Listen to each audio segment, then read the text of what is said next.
તમારો સવાલ છે કે જ્યારે મહાવીર ભગવાન હતા ત્યારે એમના શિષ્યો શ્રાવક શ્રાવિકાઓ એમના અંગૂઠાને ટચ કરી શકતા હતા, અને એ જો ન કરી શકતા હોય તો અત્યારે આપણે કેમ કરી શકીએ? ભાઈ, અત્યારે આપણે મૂર્તિને ટચ કરીએ છીએ.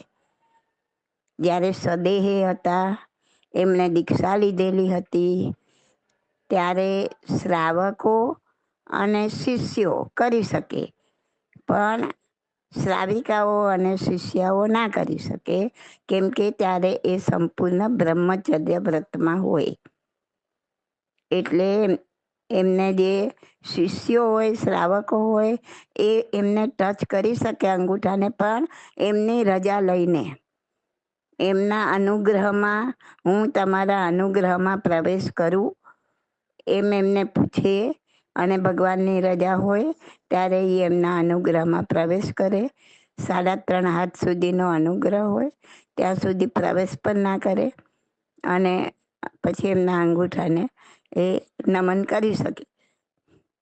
અત્યારે પણ આ ભૂટીઓ ખામે છે ત્યારે પણ આપણે એનો અર્થ જુઓ. એમાં પૂછીએ છીએ આપણે કે તમારા અનુગ્રહમાં પ્રવેશ કરું સાહેબજી, અને એ હા પાડે પછી આપણે આ કરવાનું છે, ખામાવાનું છે. પણ હવે એ બધું રહ્યું નથી, એટલી દૂરી પણ નથી રહી, એટલે વસ્તુ બધી અલગ થઈ ગઈ. પણ રજા લીધા વગર તો ક્યારે પણ એમને ટચ કરી શકાય. અને હવેની ને અત્યારની વાતની કમ્પેર ના થાય. ત્યારે સદેહે હતા, હવે દેહ નથી, વિતરાગ થઈ ગયા, નિરંજન નિરાકાર થઈ ગયા. દેહ નથી એટલે પુરુષ સ્ત્રીનો કોઈ ભેદ રહેતો નથી.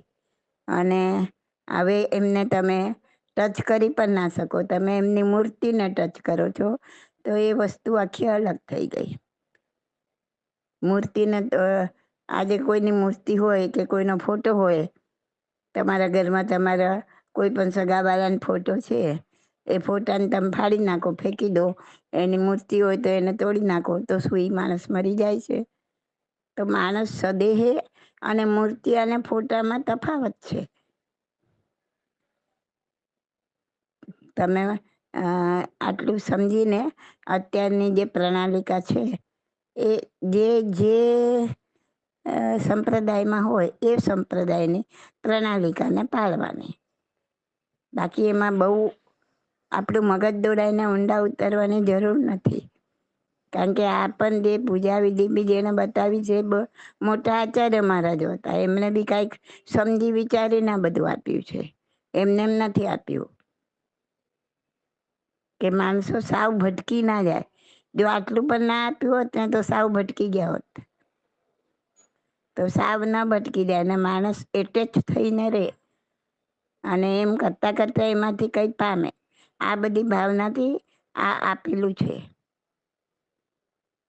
એટલે જેને જે સંપ્રદાયમાં કુદરતે મૂક્યા, એ સંપ્રદાયમાં જે પ્રમાણે થતું હોય એને આપણે એનું બહુ શું કહેવાય, વિશ્લેષણ મગજમાં કર્યા વગર એને આપણે પાળવાનું. ઓકે.